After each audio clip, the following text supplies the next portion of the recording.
第一サムエル記20章24節から25節を読んでみましょう。24절에서 25절을 읽어보겠습니다.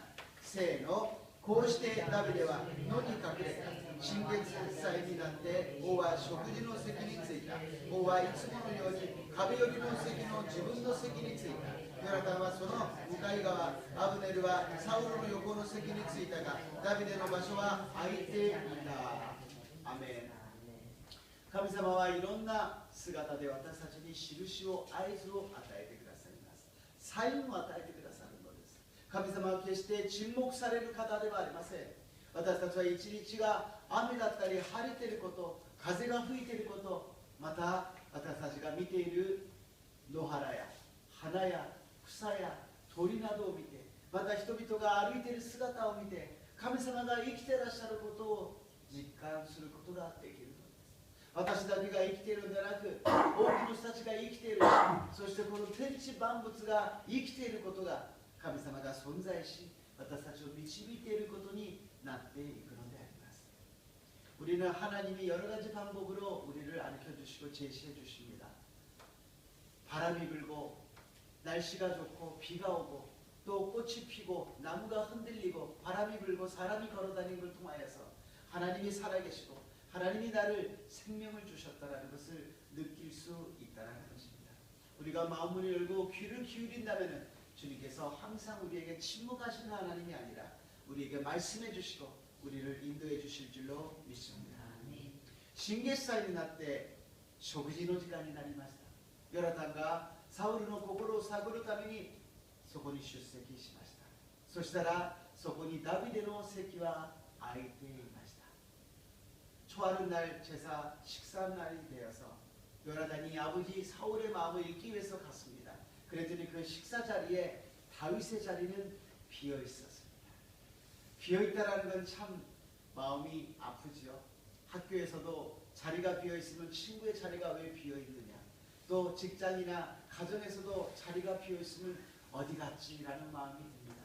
교회에서도 항상 오시는 분들이 자기의 자리가 있습니다. 그 자리가 비어 있으면 왜 안 오셨지? 무슨 일이 있었나? 그렇게 마음이 생각을 하게 되는 것입니다. 우리는 그 자리를 항상 채워야 될 줄로 믿습니다. 빈자리가 없도록 채워야 되는 것입니다. 나만 내 자리를 확보하는 것이 아니라 이웃사람도 교회사람도 함께 와서 예배 드릴 수 있도록 항상 중보기도 하면서 그 사람을 생각하시는 저 여러분 되시기를 주님의 이름으로 축복합니다. ダビデの席は空いていました。席が空いているということはとても心苦しいものであります。学校でも友人の友達の席が空いていたり、職場でも席が空いていたり、また教会で席が空いていたりすると、どこ行ったのかな、何があったのかなと心配するようになるのであります。私たちは自分が席を埋めるだけではなく、他の人もその席を必ず埋められるように取りなしていかなければなりません。 主よ、この教会の場所、この神様の祝福の場所、神様に栄光を返す場所がいっぱいに満たされますよ。来るべき人は必ず来るようにし、また新しい人たちがいっぱい来て、この席を埋めさせてください。そのような祈りを捧げる私と皆さんになりますよう祝福いたします。2番目に26節から29節です。26절에서 29절까지를 읽어보겠습니다. 26から29です。せーの。 その日、サウルは何も言わなかった。あれに思わぬことが起こって身を怪我したのだろう。きっと汚れているだろうと思ったからである。しかしその翌日、新月祭の第2日にダビデの席が空いていたので、サウルは息子のヨナタンに尋ねた。どうしてエッサイの子は今日も食事に来ないのか。ヨナタンはサウルに答えた。ベツレヘムに行かせてくれとダビデが私にしきりに頼みました。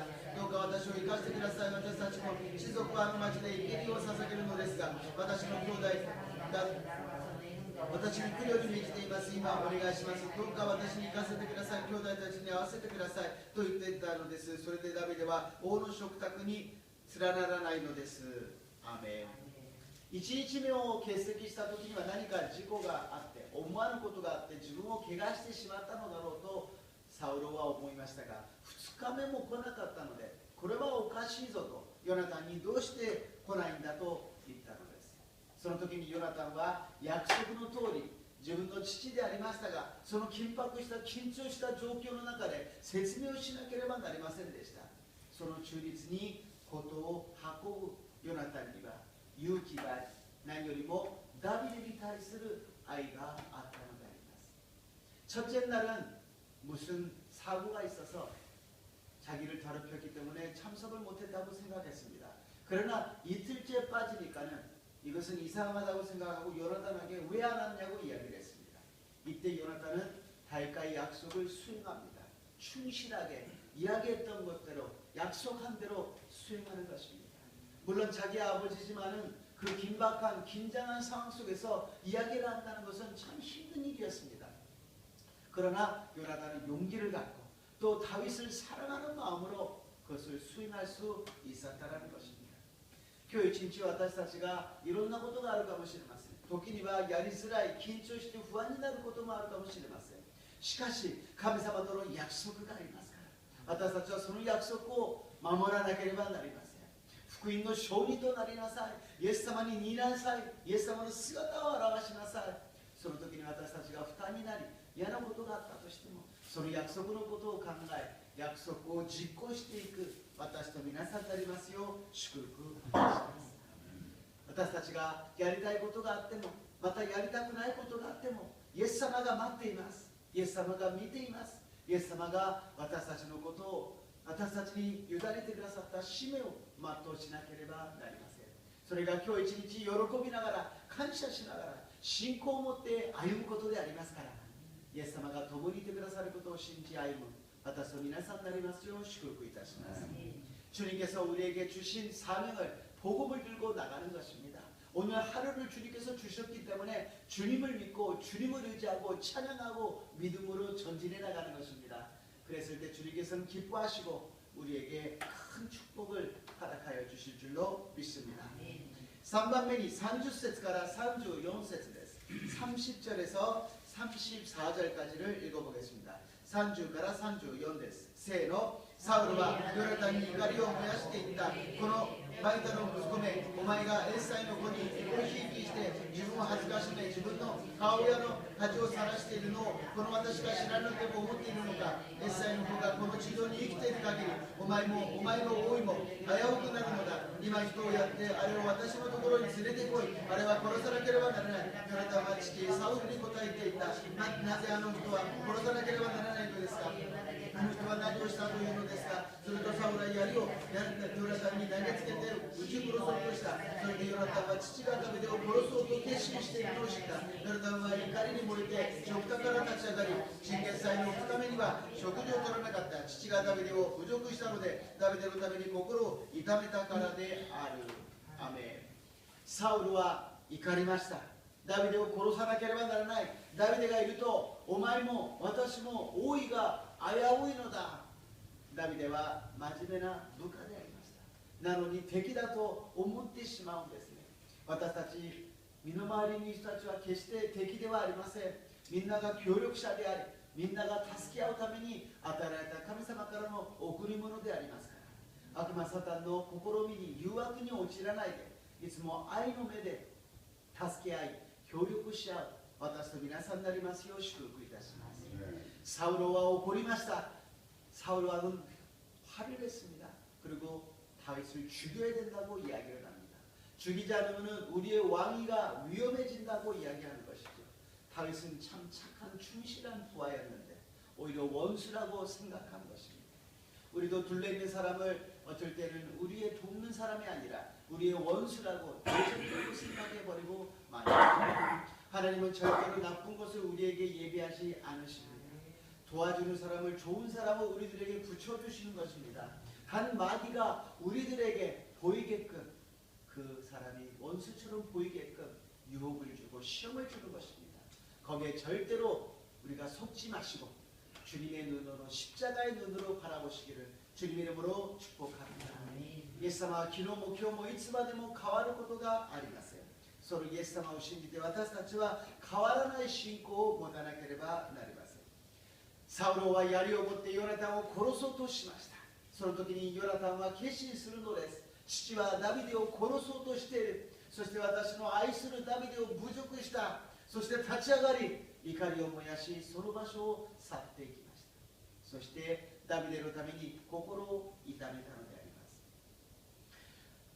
요나단이 자기 아버지에 대해서 왜 다윗을 죽이려고 이야기를 하면서 그 죄에 대해서 나쁘다는 이야기를 지적을 합니다. 아버지 사울은 화가 나서 단창을 던져버리고 맙니다. 그랬을 때 요나단은 일어나서 아버지는 다윗을 죽이려고 그러는 것을 알았습니다. 그리고서는 분노를 일으키고 그 자리를 떠났습니다. 왜냐하면 자기가 사랑하는 자기의 친구 다윗을 모욕했기 때문인 것입니다. 그리고 마음을 슬퍼했다고 기록되어 있습니다. 心を痛めたということはそれだけ愛していたということでありますし、何よりもダビデのことを憐れんだということであります。私たちは隣人を愛するということは、好きな人を愛することは簡単なことです。しかし好きではない人、苦手な人を愛するということはとても大変なことです。しかし愛するという言葉を逆に言えば憐れむということなんです。私たち人間はみんなかわいそうな人であります。悪魔サタンの奴隷だった私たち、イエス様を信じて身分が変わったけども、いまだに肉体を持っていて、これで苦しみながら呪いの中で苦して生活をしているわけですから、みんながかわいそうだし、みんなが哀れな生活をしているのです。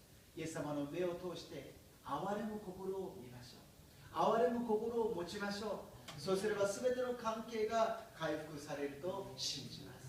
主が私たちを愛してくださったのは憐れみの心からであります。私たちをかわいそうに思ってくださり、天の御座を捨ててこの地に来られ、私たちを救ってくださいました。요나단이 다윗을 슬퍼한 것은 사랑하는 마음이요, 그 마음은 궁일이 여기는 마음이었습니다. 궁일이 여긴다는 것은 그 사람을 불쌍히 여긴다는 것입니다. 실제로 이 세상에 사는 모든 사람들이 다 불쌍하지 않습니까? 정말 죄 가운데, 마귀의 지배 가운데, 저주 가운데 태어나서 그대로 생활하는 모든 사람입니다. 물론 우리는 구원을 받았지만 그나마 이 육신이 있기 때문에 아직도 유혹을 받으며 시험 속에서 괴로워하며 불행 속에서 생활하고 있지 않습니까? 모든 사람이 다 불쌍하고 긍휼을 받아야 될 사람입니다. 주님이 우리를 긍휼해 주신 것처럼, 우리를 불쌍히 여겨주신 것처럼 우리도 불쌍한 눈, 긍휼히 여기는 눈으로 모든 사람을 바라보시기를 주님 이름으로 축복합니다. 십자가의 사랑은 긍휼히 여기는 사랑입니다. 십자가의 눈으로 보게 되면 모든 관계가 회복되고, 모든 관계가 회복되면 우리가 행복하게 되고 하나님의 축복이 임할 줄로 믿습니다. 十字架は憐れみの目であります。憐れみの目で見れば全ての関係が回復されるのです。そうすればその関係が回復されるときに私たちは幸せな生活を送り、神様の栄光を表すことができると信じます。今日も主の御前にひざまずきましょう。私の考え、私の欲、私のすべてのものを下ろします。謙遜に主の御前に従いますから、今日も私を導いてください。 오늘도 겸손하게 주님 앞에 무릎을 꿇을 때 주님께서 우리를 인도해 주십니다. 요나단 또 다비데로神様と私たちの関係、イエス様と私たちの関係、隣人との関係をよく持つことができますように、今日も主の恵みの中で勝利できますよう、イエス様の皆によって祝福いたします。お祈りいたします。ハレルヤ。イエス様、ダビデとヨナタンの関係を通してイエス様と私たちの関係を知ることができました。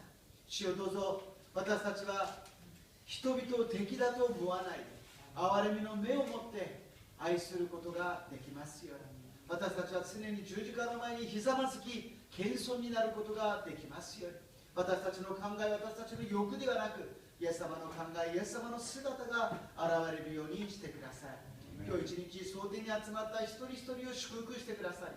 素晴らしい恵みがありますよう導いてください。今日も祈ります。山田さん、石井さん、今井さん、羽根宿さん、ハグルチュさん、そして中央に青木さん、小林義一さん、樋口さん、入院している関口さん、そしてキメスさん、ハミリとムンナムスクさん、そしてノブ君のために祈ります。また宮田さんが知っている一人の女性ががんで苦しんでいます。どうぞその人を癒してください。何よりもイエス様と出会うことができますよう導いてください。国京さんと吉岡さんと田島さんを祝福してくださり、家庭と事業と職場が祝福されますように、すべてのことを感謝し、イエス様の皆によってお祈りいたします。アメン。